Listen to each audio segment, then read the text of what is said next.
अस्सलाम वालेकुम, मैं हूं इरफान समोर।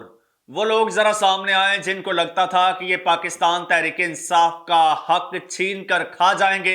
आज मैं उनको बताऊं कि पाकिस्तान तहरीक इंसाफ ने इनके हलक में हाथ डाल लिया है और इनके मुंह से, इनके पंजों से शिकार छीनने जा रही है। पाकिस्तान तहरीक इंसाफ अपना हक छीनने जा रही है, बल्कि अब तो पाकिस्तान तहरीक इंसाफ ने इनको अपने हक पर डाका डालने से भी रोक दिया है। दोस्तों, पाकिस्तान तहरीक इंसाफ ने इनको चार तरफ से घेरा हुआ है।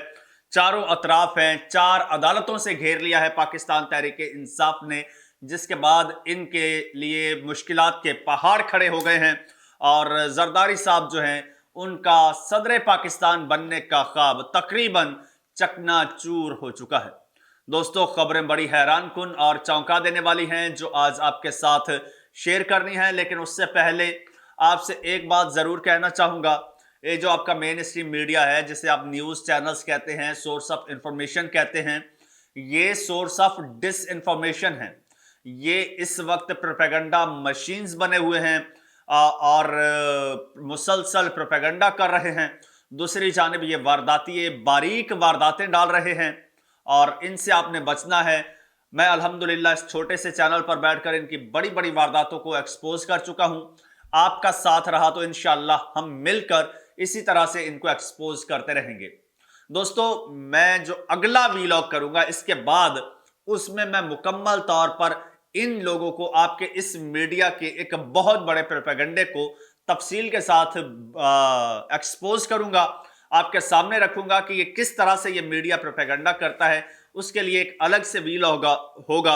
लेकिन अभी मैं आपको बताता चलूं पाकिस्तान तहरीक इंसाफ की करंट स्ट्रेटजी और डेवलपमेंट्स जो हुई हैं उनके हवाले से।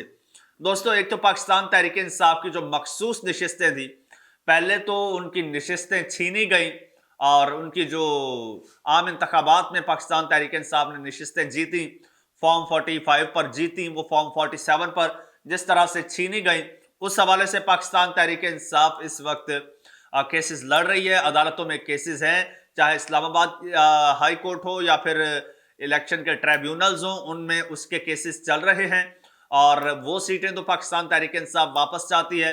उसके साथ साथ एक और अहम मामला वो है पाकिस्तान तहरीक इंसाफ का मखसूस नशिस्तों का। दोस्तों, आपको पता है पाकिस्तान तहरीक इंसाफ जो है वो सुन्नी इत्तेहाद काउंसिल में पाकिस्तान तहरीक इंसाफ के लोग शामिल हो चुके थे, क्योंकि पाकिस्तान तहरीक इंसाफ को जो है वो सिंबल नहीं दिया गया था और मखसूस नशिस्तों का मामला था। मखसूस नशिस्तों के हुसूल के लिए ही पाकिस्तान तहरीक इंसाफ ने सुन्नी इत्तेहाद काउंसिल में शमूलियत इख्तियार की, लेकिन उसके बावजूद पाकिस्तान तहरीक इंसाफ के इस हक पर शब खून मारा गया। न सिर्फ पाकिस्तान तहरीक इंसाफ से ये सीटें छीनी गई, बल्कि पाकिस्तान तहरीक इंसाफ की ये सीटें दीगर जमातों में तकसीम कर दी गई, जिनमें नून लीग, पीपल्स पार्टी और JUIF और इसके अलावा MQM सर फहरिस्त है। मजीद जमातें कुछ हैं छोटी मोटी, जिनमें ये सीटें एक एक दो दो के तनासुब से तकसीम कर दी गई। बहरहाल पाकिस्तान तहरीक इंसाफ से सीटें छीनकर दीगर जमातों को दे दी गई। अब पाकिस्तान तहरीक इंसाफ ने यह ठान ली है कि इनको ये सीटें नहीं देनी, इनसे सीटें वापस लेनी है और छीन कर लेनी है। इस पर दोस्तों पाकिस्तान तहरीक इंसाफ पहले पेशावर हाई कोर्ट में गए, चूंकि पहले एक ऐसी एक मिसाल है कि एक ऐसा फैसला आ चुका है कि सुप्रीम कोर्ट में ने यह कहकर जो है वो फैसले पर एतराज लगा दिया, या फिर हाई कोर्ट ने लगा दिया कि जनाब ये तो सूबे का नहीं था केस, ये तो विफाक का केस था, तो सूबे की अदालत कैसे सुन सकती है। तो अब पाकिस्तान तहरीक इंसाफ ने हर सूबे में दरखास्त दे दिया है, हर सूबे में केस कर दिया है। पहले पाकिस्तान तहरीक इंसाफ ने पेशावर हाई कोर्ट का रुख किया और वहां पर दरखास्त दी पेशावर की सीटों के हवाले से, KPK की सीटों के हवाले से। तो पेशावर हाई कोर्ट ने वहां पर पेशावर में KPK में जो है वहां पर ये मखसूस नशिस्तों पर आने वाले जो लोग हैं, जो जो यानी दीगर जमातों के लोग हैं, उन्होंने हलफ लेना था, तो उनको हलफ लेने से रोक दिया है। पेशावर हाईकोर्ट ने हलफ लेने से रोक दिया। पहले एक दिन के लिए रोका, फिर उसमें मजीद तौसी कर दी गई। अब 28 मार्च तक गालबन इसमें तौसी कर दी गई है कि केपीके के वो जो लोग हैं वो हलफ नहीं ले सकेंगे। दूसरी दरखास्त दोस्तों पाकिस्तान तहरीक इंसाफ ने सिंध में जमा करवाई। सिंध में भी पाकिस्तान तहरीक इंसाफ की मखसूस नशिस्तें हैं, चाहे वो सूबाई सतह पर हो या फिर विफाकी सतह पर। विफाक का तो अलग मामला है, सूबाई सतह पर जो है वो वहां पर भी सिंध हाई कोर्ट ने हलफ से तो नहीं रोका, लेकिन उन अरकान को सदारती इलेक्शन में हिस्सा लेने से, सदारती वोट कास्ट करने से रोक दिया है। अब वो जरदारी साहब को वोट कास्ट नहीं कर सकेंगे। इसी तरह से पंजाब में भी पाकिस्तान तहरीक इंसाफ ने दरखास्त दायर की, लेकिन पंजाब में नून लीग की इस वक्त हुकूमत है।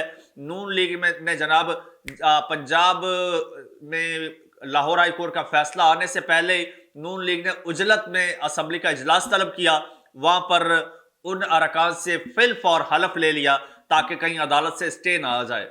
लेकिन सिंध हाई कोर्ट का फैसला जो है, ये जो स्टे है, ये एक प्रेसिडेंट है कि पंजाब में भी इसी तरह का स्टे लगेगा और जो पंजाब के अरकान हैं मखसूस नशिस्तों पर आने वाले, ये भी जरदारी साहब को वोट नहीं कास्ट कर सकेंगे। इसी तरह केपीके के लोग, वो अरकान भी वोट कास्ट नहीं कर सकेंगे और यही फिर इंप्लीमेंट होगा नेशनल असेंबली की सीटों पर।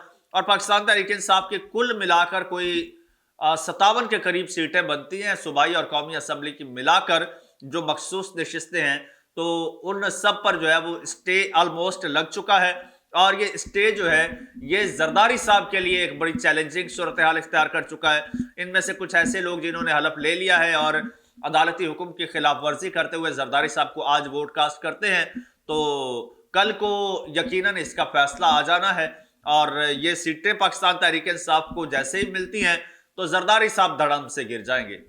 और इस हवाले से जनाब पाकिस्तान तहरीक इंसाफ के जो वकील हैं बैरिस्टर अली जफर साहब, वो भी इस हवाले से कह चुके हैं कि मखसूस नशिस्तों का फैसला आने के बाद जो है हम इस इलेक्शन को चैलेंज करेंगे, री इलेक्शन की दरखास्त करेंगे और फिर अपना कैंडिडेट लेकर आएंगे।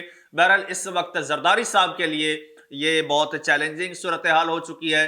क्या जरदारी साहब के साथ नून लीग हाथ कर गई है या फिर जरदारी साहब के साथ खुद के साथ हाथ हो गया है या फिर दोनों के साथ हाथ हो गया है, ये कह लें, या फिर ये कह लें कि जनाब अदालतों ने ये बिजलियां गिरा दी हैं और इनका जो अरमान है वो मिट्टी में मिला दिए हैं।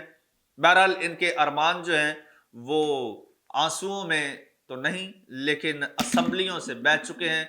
अदालतों ने इनके अरमान पर पानी फेर दिया है। दोस्तों कमेंट सेक्शन आपके लिए है, अपनी राय का इजहार कीजिए। चैनल आपका अपना है, इसे सब्सक्राइब कर लीजिए, घंटी के बटन को लाजमी दबाइए ताकि अगली वीडियो भी आपको मिल जाए। और मुझे फिलहाल इजाजत दीजिए, अल्लाह हाफिज़।